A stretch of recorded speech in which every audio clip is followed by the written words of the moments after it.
going live right now. We are live right now. This is your OZ Sherpa, Ashley Tyson. I'm here again with Justin Draplin with Fortified Solar, and we're really excited. We got an overwhelming response to the first one that we did a week ago, and people wanted to ask more questions. They wanted to find out numbers. They wanted to go through this stuff, and so we're back. We're live here, and we're here to talk through what Justin's got relative to solar. So, Justin, I'm going to bring your presentation on stage, unless you got something you want to say before I do that. Not really. Listen, we're just trying to make sure everybody gets completely sick of me on Ashley's channel. I think that's the ultimate goal here. Oh, they're already, that's already there, right? Yeah. You know, I'm easy to get sick of. So I was doing one of these. Well, you were on here when we got the feedback that, that we should get an Emmy, right? And so I'm hoping that we go for Emmy number 2. Encore presentation. And this could be this could be a recurring season. Yeah. Maybe we get picked every up week. By every week. Maybe we get picked up by Netflix. Yeah. All right. That would be terrible. Let's bring on your presentation and walk us through this. And I think that the key thing here is that we got some important things that people need to focus on, and this is particularly the case for OZ investors relative to timing. And I've had a lot of questions on that, and potentially using solar to offset their gains in 2026. So let's run through these, Justin. Yeah, and along those lines, our last presentation was like, hey, urgent, move fast. This is why. And then we kind of like left you guys hanging as far as like what the actual numbers look like, how to actually participate in an opportunity.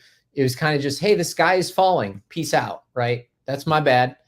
So now we're going to actually just go through a structure. I made some assumptions, with the last presentation, but now we're going to actually go through kind of step by step what a deal looks like and how to participate in getting the safe harbor and what these look like, right? So here is the overview. We're going to focus on the cash safe harbor because that's where we're all working towards right now as a team.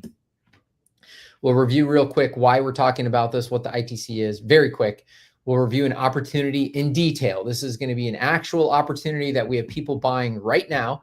And then we're going to actually walk you through why the safe harbor is important and how to implement it, and then go right into next steps. So awesome.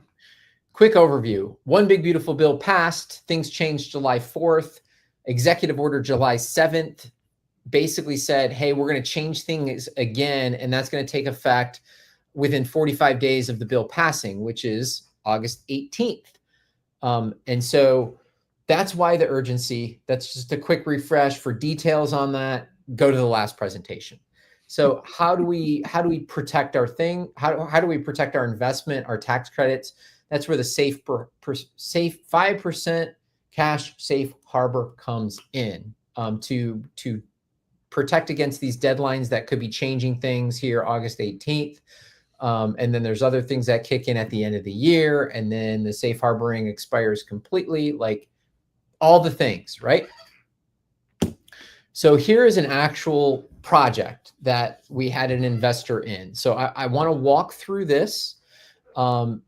Everybody, I assume, can see my mouse here. So this is a purchase breakdown of somebody that has started a solar business that is making their first purchase. Justin, is there any way to zoom in on that? I know that I'm having trouble seeing it, and I know that people are going to have all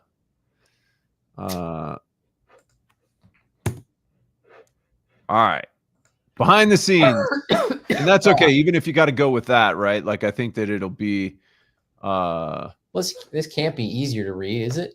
No, it's definitely not. But I'm seeing that you can maybe zoom in on it that way. I'm trying, man. Is that easier? That's a little bit better. Yeah, let's go to there we go. So we'll take it in pieces, and then I'll zoom out. So Cool. again, you'd get one of these sheets completely when you're reviewing. We'll walk through that whole process at the end of this, but this is an actual project with actual investors that have actually done this. Okay, so this is what one's going to look like. First, we break down the overall deal. There's a total purchase price, there's some financing offered, and there's a cash amount. So the cash amount is going to be what we base that ROI on, right? So that is how much cash you're how much spending. how much they write a check to you for. So that's $192,797 that they write a check for, correct? Correct. Yep. Yep. And then we have a benefits breakdown, and this is going to be breaking down in more detail at the bottom, but it shows you got this tax depreciation benefit, this state depreciation benefit, you got the investment tax credit, and then you do start to get cash flows as well. So we summarize things over here on the right. So you got a gross year one benefit of 279, a net benefit, 279 minus your cash investment of 86,533. So for this particular investor, it ends up being a 145% year one ROI. So based on their taxes that they're mitigating with this opportunity, that's their year one ROI. And that's assuming, so this is important too, that's assuming that they're at the top tax bracket and a California taxpayer, or who? This one is correct. Yep. Okay. And I'll walk through that next. So, perfect. Okay. As you go down, there's a lot more details in it. So this is how it's allocated, right? You've got a purchase, you've got debt, this borrowing, you've got revenue that comes from the project. Most of that is used to offset the debt service. And then the leftover cash is distributed as part of the opportunity to create that cash flow. Now you've got depreciation. The federal, it says bonus depreciation 40%. The OB3 kicked in bonus depreciation again. So we just need to update this because bonus depreciation is now 100%. So this is your depreciation of 100%. We use I don't know. This seems off to me, but this was a quick one, updated for the OB3. Yep. I think where these numbers came from. So we got state, this makers with a bonus. That doesn't seem right. I apologize in advance. I should have done a better job picking the right spreadsheet. I might have grabbed the wrong one. But anyway, this will give you the over idea. This is going to be what you would get to say, okay, does this make sense for me? You get this document, and your tax consultant, Ashley, or whoever, our team, can kind of walk through it with your CPA, and then they would basically take the benefits and apply it to your specific situation. This is meant to be more general. This is just where the numbers come from, so to speak. So you've got, and each state is going to have their own rules relative to how they allow bonus depreciation or don't allow, and all kind of nuances. So correct. It's important as well that you let us know what state you're in, so that way we can we can model it out correctly. And so on our side, we do a lot of these, and we tend to not go state specific other than what the state high tax rate is. Because you can take, you got section 179, you've got bonus, you've got makers, and then each state is different. So we kind of provide the top level stuff. And then again, you can work with your CPA to apply it to your exact situations. Because we don't want to get into that level of detail. We work with a network of advisors that do that for clients. And so if you need one, talk to Ashley, and he can get you the right person. So while we're talking about states, Tia's actually got a great question. Is the tax credit applicable for state tax? Good question. So no, ITC is a federal credit. That's right. So when you apply it, you can only apply it to federal. The benefits to the state in these deals is the depreciation value. So if you're doing this as an active deal, you got to meet material participation rules, which we can also help with. But most people are doing this as an active ordinary income type offset. And so that's where the depreciation is going to be applied to take down or help mitigate some of your state taxes. And that's where, whatever rules you use to apply that depreciation, that's what's going to affect your immediate year one returns. All right. Perfect. That's it.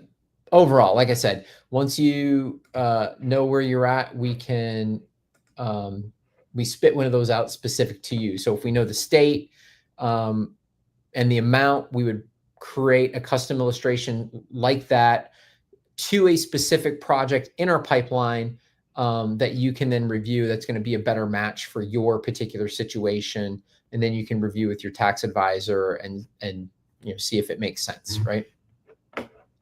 All right, so we are going to jump into a case study, and this is going to be a sample case study. Please don't go into the numbers and be like, these don't match. These are generalized numbers. We are not taking CPA work and going to go into that level of detail. This is to give you an overview of how it works for just a general understanding. Work with your CPAs. I am not a CPA. I play one on Ashley's show, and that's about it. So I say, and I think you need a cowboy hat for next time, right? Because then, because like cowboy hats are crazy right now. And then I think we could get picked up by a streaming service. We'd be the Yellowstone of solar. Oh, he's going to come back with a cowboy hat. Not a cowboy. I don't have a cowboy hat, but I have a hat. All right. Well, that's good. Other than that, I can't even tell what it says. It says wild zebras, and it's 2 zebra butts. Nice. That's not very professional. Why do you encourage me? Why do you encourage me, Ashley? I think it's actually really fun. I do like fun. Dude, we're talking about solar tax credits. You gotta do something to keep it fun. You got to pull out the zebra butt hat, right? Because it makes it way more fun. There you go. So that if you need further proof that I am not a tax professional, you can just reference that, right? That's going to be what I point to and be like, listen, I put on a hat with 2 zebras on it and said I wasn't. Like, is what it is. However, we do work with CPA firms and attorneys, well-known companies for both, that has provide legal memos and CPA memos explaining passive activity rules, explaining the safe harboring provisions that we reviewed. We can provide all of that stuff from the actual professionals. Okay. Unfortunately, our CPA firm had another webinar at this time because I was trying to just get them on, but we can. It's funny is that, and this is, I appreciate you pointing this out, Josh. Thank you. We don't have state in our data gathering link. So this little thing that's going by here on the little scroll page, man, we got so many things right as we were throwing this together, because we put this together fairly quickly. Yeah, this one was real short notice. Yeah, yes. But we forgot to grab the state in there in the data grab. So if you're interested, make sure that we, and what we'll do is, I mean, for a lot of folks, we've got that information. When you submit this, we will email you back and we'll ask for the state just to make sure that we're getting a fully customized one. But thanks, Josh, for pointing that out. You're doing us a solid, man. Appreciate it. All right. So we're just going to use this example. California taxpayer expects $300,000 federal liability annually through 2032, right? And the reason that's important is because we're going to explain the safe harboring and the value of it. So that's where the 2032 number comes in, because that was the law for projects that can be safe harbored under existing law, right? So they want to secure tax offset now and ease the taxes for future years. Tax credit allows for a 3-year look back as well, which we'll review that as part of this presentation that can further help offset taxes. And so here's again a general idea of what that situation looks like in more detail. So this is kind of the overall. We're going to say about $1 million a year of gross income, $300,000 a year of federal. I did not put it in for 2022, 23, 24 because again, the federal credit is the only thing that can be looked back, and it's only applied to the federal tax credit. So there's really nothing we can do for your state taxes in previous years. So we're just going to put that in there to ignore that, but that's not information that we would need. And obviously we wouldn't expect it to be so flat, but for simplicity's sake, we kept it flat for the sake of making numbers easy to line up and match. Yeah. But again, this is going to be, you're going to sit down with your CPA and review this stuff. So safe harbor. I'd say that at $1 million of gross, and and I don't know, and we're not showing all of the deductions and the personal exemptions and all that kind of stuff. But if you're at $1 million, realistically, you're probably at the 37%. So this is actually conservative at the 30%. Thanks for the asterisks. And so this is the point, right? So safe harbor in 2025 via a 5% safe harbor protection. We reviewed it a little bit last week. And that is 5% of the contracted projects. And that will fall in current tax regulations. So that is 5% of the end buyer's price, not 5% of the developer's cost or the EPC's cost. That needs to be 5% of the qualified solar facility's expense in the project. Okay, so going back to that. Yep. So let's just make sure that everybody understands what the safe harbor and why you need a safe harbor relative to the 5% and what you have to do with the 5%. So walk me through that again. So I'm going to go through all kinds of details. Like I'm a sixth grader. I feel like a sixth grader today. Oh, maybe a ninth grader. Grade. I think one of my kids is in sixth grade. So skippity the reason for the safe harbor in 2025 is going back to these changes in the with the One Big Beautiful Bill. So that's kind of the expediency of the need for doing the safe harbor. What the safe harbor does was protects those projects through that 2032 period. Awesome. So that's why we do a safe harbor. And when do they need to get their money in, right? So it's 5% of the projection. Mm-hmm. And when do they need to get that 5% into a project? So over to Fortified. Ideally, we're operating as in it has to be in by August 18th. Oh, wow. So thus why we are doing this so quickly. Yeah. So the problem is the executive order Trump issued on the 7th of July. And he said 45 days from when the OB3 passed, which puts us at August 18th. Okay. So we just don't know what that's going to be yet. So we know what we're working with right now. And so that's why we're pushing for. That might change, but if you really want to be, so once again, safe harbors are just that. They're safe harbors. You got to go into them in order to get the benefit. And so if you want to take advantage of the safe harbor to be on the safe side, you need to get 5% of project cost into Fortified by August 18th. Yeah. And you don't necessarily have to come up with the cash by August 18th. But because we have a financing company, so we can technically finance that 5%. But again, you have a window. We can help with that, but don't think it has to be, I need all of this cash by August 18th or you're out of luck. Like you need to say yes by August 18th. Right. And we need to get contracts signed by then. Perfect. Now, again, it could be one of these, somebody used the racing video game pole position the other day in a call, and he's like, you earn more time, right? We could come get to August 18th, government slow. And suddenly we realize we have a little bit longer runway. We just don't know. Right. But we do know what was codified into law changes significantly by the end of the year anyway. So by the end of the year, you've got FEOC provisions kicking in, which is federal entities of concern. And now they start looking more closely at your vendors. They look more closely at your, who's investing in the facility. So they're going to look and dissect it a little bit more if you don't safe harbor in 2025, because you're going to start having to follow the rules that get implemented in 2026, which includes these FEOC provisions, FEOC. Again, so All we right. want, we're So trying to avoid basically that. what you're saying is get it in so that way you don't have to worry about like all of the potential moving around and all of that kind of stuff.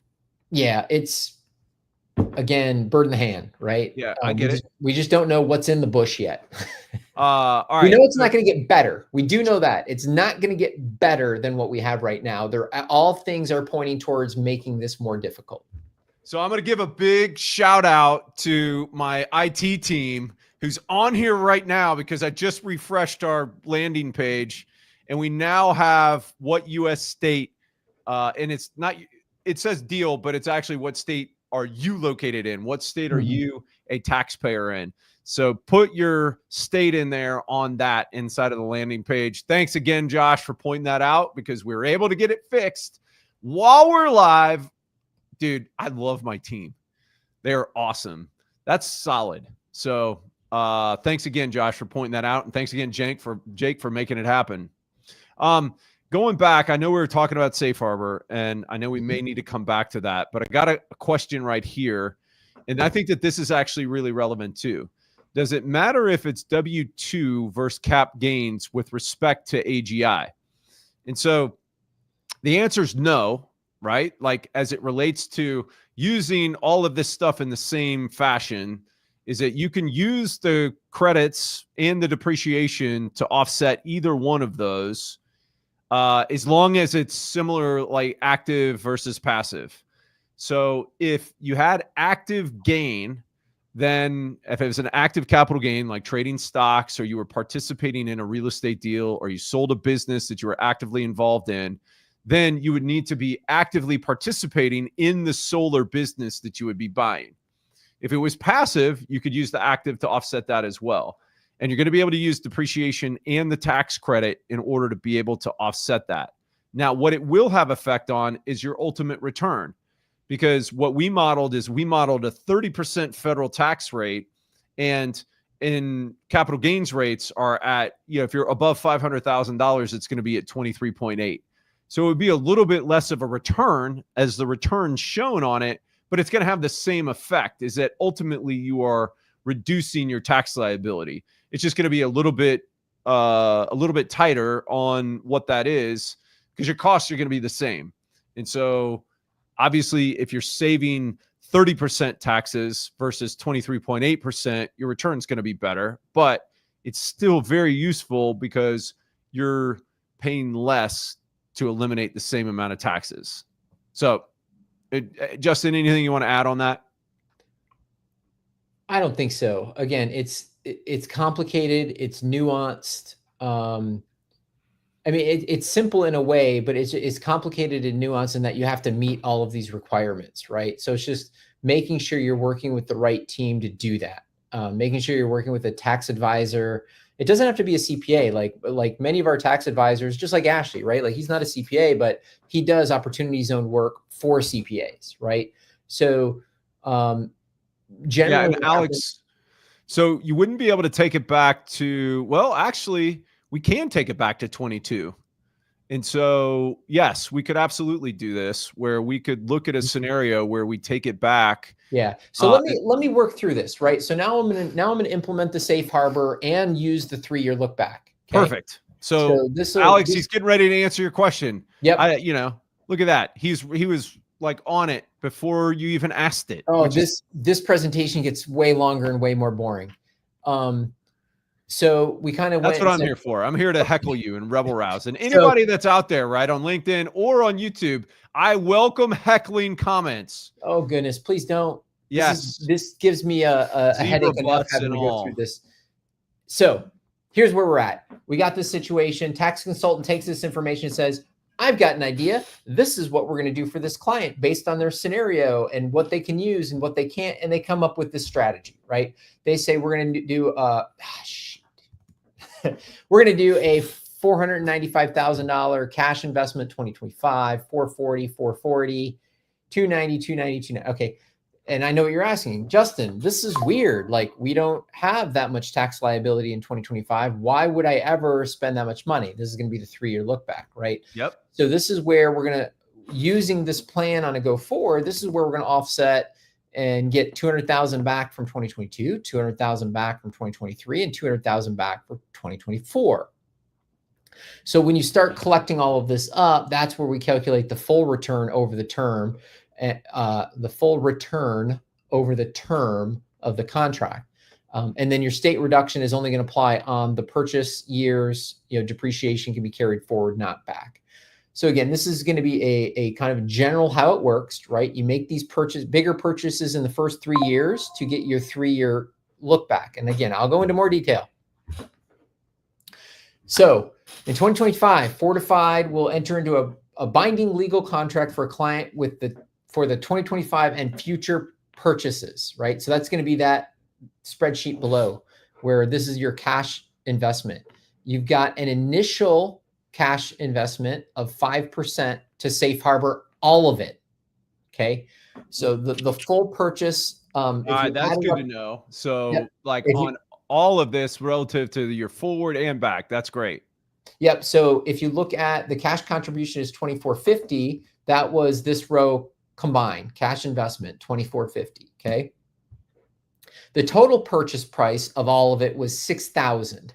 So that's going to be what the retail value of this. Remember when I showed you the deal, there's a debt component and a cash component. So that's where the difference is. So you've got this cash component, you've got the debt component.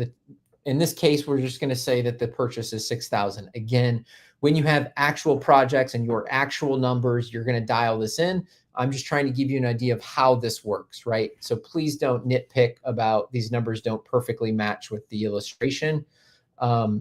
This is trying to conceptualize this for you in a simple way. So in 2025, the client provides 5% cash, which is 5% of the 6 million that we're offsetting over the 10 years is $300,000. This qualifies that entire project under one contract. So we're adding 3 zeros to this, right? So yep, everything's in thousands. So the purchase price, total purchase price was 6 million. The total cash contribution was 2.45 million. Yes, add 3 zeros to every number. Okay. So the initial cash required is 300,000. And now what we've done is we've safe harbored that deal. The whole deal is safe harbored, right? Under 2032 rules. So that would be looking back to 22 and all the way forward to 2032. Correct. Yep. Okay. And then, so you've met your safe harbor. Now to start executing on the projects on a year-by-year basis, that's where the rest of the cash comes in. So you've got an additional 195 would come in 2025. So your total cash out in this scenario for year one is 495. Okay. And I'll break that down a little bit further. You've got, you're going to use most of that benefit in year one, and you're going to take 25, carry back to 2022. Okay. And then there's going to be, in this scenario, we're using 80% of that 5% cash. So 80% of this 300,000 number is going to be applied to that 2025 opportunity. Now, I knew that they were talking about and that there was something inside of the transferability provisions under the IRA that made it so that you could go back and get a refund on previous taxes paid. Do you have to file an amendment on the taxes, or can you get the refund without it? Nope, you have to file an amendment. Okay, so you do have to file an amendment. That's the reason. That's probably the reason why you can carry it back 3 years, because that's the statute on when you can file amendments. So you'd have to amend 22, 23, and 24. Well, so you haven't filed 24 yet. Right. So you would only to maximize your benefit, you would just amend them as you go. So Correct. Your 2025 deal, you're going to maximize your depreciation. That's why the next 3 years are slightly larger, because 2025 is going to offset using depreciation in 2025. That way the full credit can be applied to 2022. Correct. Right. And then you do it again in 2025, you offset all your depreciation. Otherwise you're overbuying for the current year, which is going to carry forward, which is fine. You can do that. You just have a lower IRR, right? Because you're putting cash out. You're putting cash out that you can't realize until the following year. So that's why this one's structured this way. Again, work with your tax strategist and your CPA to, it's your comfort level, right? These are going to be for you. So this is how you want to apply it. Yep. But that's kind of the gist. So you're going to look back over the next 3 years And then after that, you don't really have a look back because you've already been offsetting for 25, 26, 27, right? So then after that, you're just using current year only. Okay. Okay. So some keys to this, must show continuous progress, right? So you can't just put in your 5% and be like, let me know when the project's done, right? Yep. So what we do, we built software to manage this. So clients that need to meet material participation requirements, it's all tracked on our software. They can register that time. Their tax consultants and their CPA can see, make sure they're in compliance. We've done all the things to make sure you're buttoned up and meeting compliance requirements for being material participant in these deals, if that's the direction you need to go. Additionally, we provide quarterly updates provided by Fortified Solar as the manufacturer of this facility. So Fortified manufactures a custom product. So it's custom built specific for your project. So once the contract is signed, great. Now we can start working on it. The contract says we will deploy, over the next 7 years for you. That's going to be in the contract. So we just have to show that we're doing that. We're meeting our end of the agreement. And that way, in the case of an audit, you have that trail of proof that you've shown continuous progress because we're providing that to you with quarterly updates. And we'll also provide an annual progress report. The goal being annually, there's going to be a tranche that's fully delivered, placed in service. And so that would be part of that annual progress report, right? So that's a great segue into Ami's question. Can we claim depreciation in 2025 or in any other year if the project isn't completed and placed in service? You claim it in the year that it's placed in service. So accordingly, what we're talking about is safe harboring this allocation into the future so that way it gets grandfathered in under the current rules. And then as the project gets placed in service, so as the stuff comes online, it gets placed in service, then you would be able to take the depreciation in that year when it gets placed in service. So I think that's that's a great question. I mean, I appreciate you putting that out there because it is a little confusing as it relates to this whole kind of 2032 thing and safe harboring but effectively when we're talking about that is that we're talking about if you pay it, then you've got it grandfathered in for the next I guess 2032. That's 5 years, 6 years. 7 years. I can do math. And again, that can go for as far as you want, right? So you're going to look at your tax situation. You're going to meet with your CPA, and you might have done great tax strategies for the previous 3 years.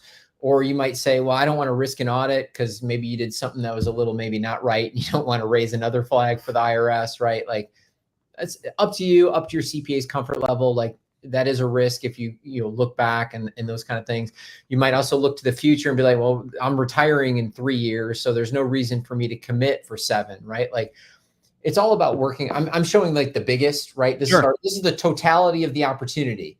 Yep. You got to decide with your own CPA, like, where does it make sense for you, right? We have people that are going all the way back 3 years. We have people that are like, I don't feel like doing that. I just want to focus on this year and I'll continue to go forward.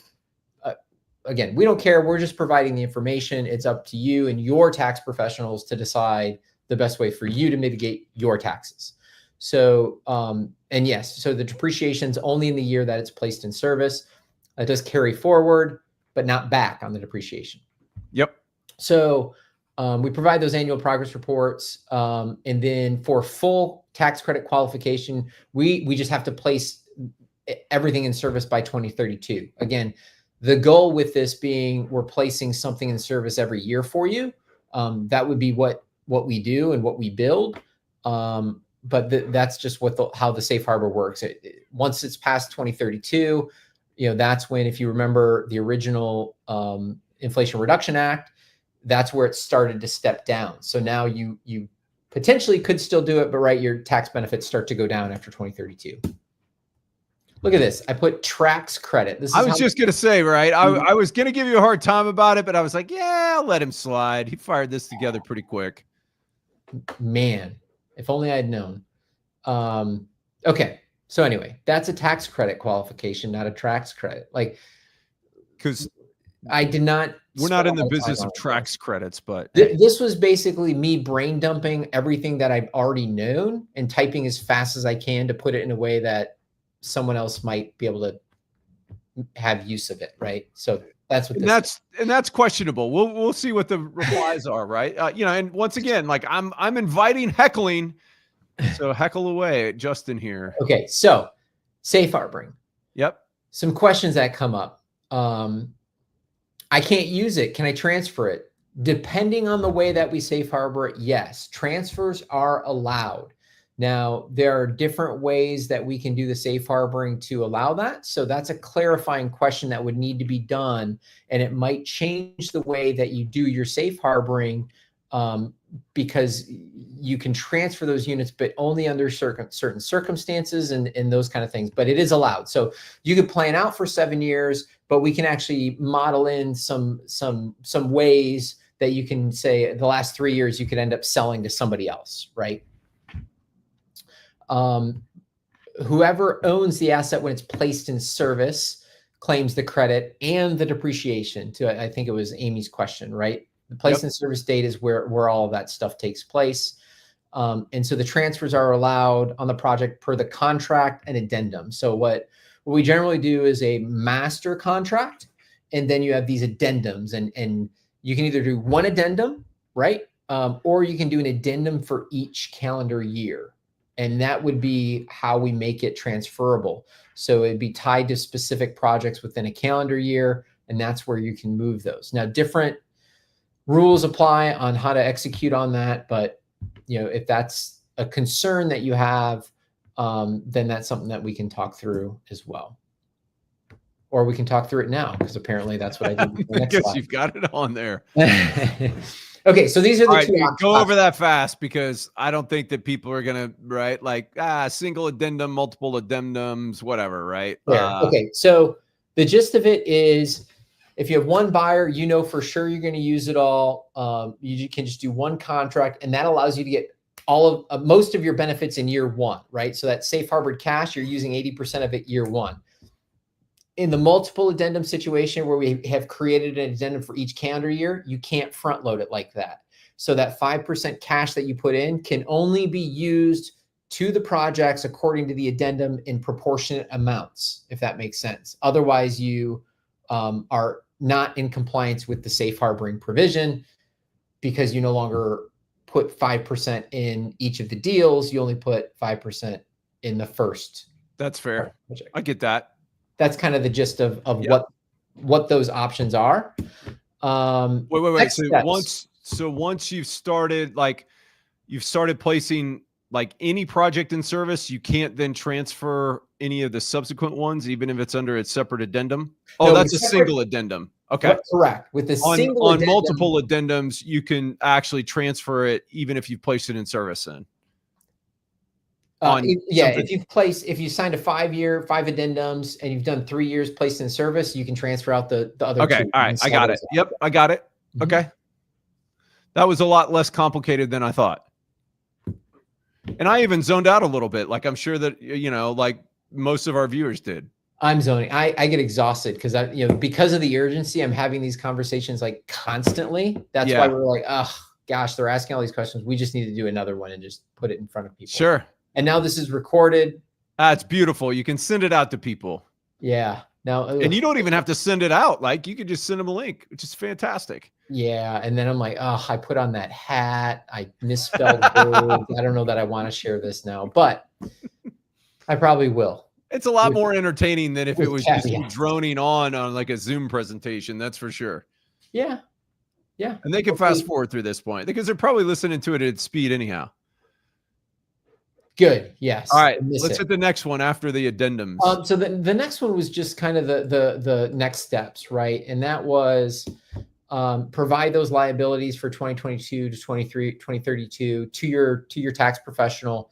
Again, we can help. Ashley can help get you in front of the right people. So go to ozpros.com/solar and fill that out right there. That's next, go back to that other stuff because we're going to need the state that you realize the income in. Yep. And that's in there. And you know, we've got it set up to where we've got 22, 23, 24, and 25. Just put that in there. Yeah. And then based on that, we can then get you a customized quote. If you're interested and you want us to model it out to 2032, we can revise it and do that. Yep. There you go. Awesome. All right. Any final thoughts, Justin? Any questions? Any final questions from anybody? I don't see anything in the chat, but I'm going to remove that. And any final takeaways? Not for me. Again, act now. Yeah, I think that's the key piece, right? Is that I knew that we were going to have the possibility of running out of these things, right, for 2026 gains. I did not realize that we had August 18th relative to a safe harbor for making it happen. And that's a question mark because of the executive order. Sure, but right now, as of July 30th, when we're filming this, that's what we know right now. That could change, right? There's lots of things that could change, but we know that we're expecting new guidance on or around that date, and we don't know what it's going to be. Might be nothing. They might come back and say, no, we're just going to keep it the same, in which case we have till the end of the year, but we just don't know. Yep. So everything takes time, right? It's going to take time for us to generate the model. For Justin's team to generate the model. It's going to take time for us to review it. It's going to take time for you to process it and then to figure out that you either want to do it or not want to do it. So get the ball rolling right now if you're interested. Once again, right? I mean, no pressure one way or another, but we wanted to make sure that we got this information out to folks. All right. Thanks for having me again, Ashley. Yeah, my pleasure. Justin, as always, thanks for being here. And I'm looking forward to doing it again. And, certainly as soon as you get any updates, we will definitely do another one of these and we'll have it available for folks. In the meantime, go to ozpros.com/solar, get us your information, reach out to us if you got any other questions. This is the Sherpa and we are out. Cheers. Peace.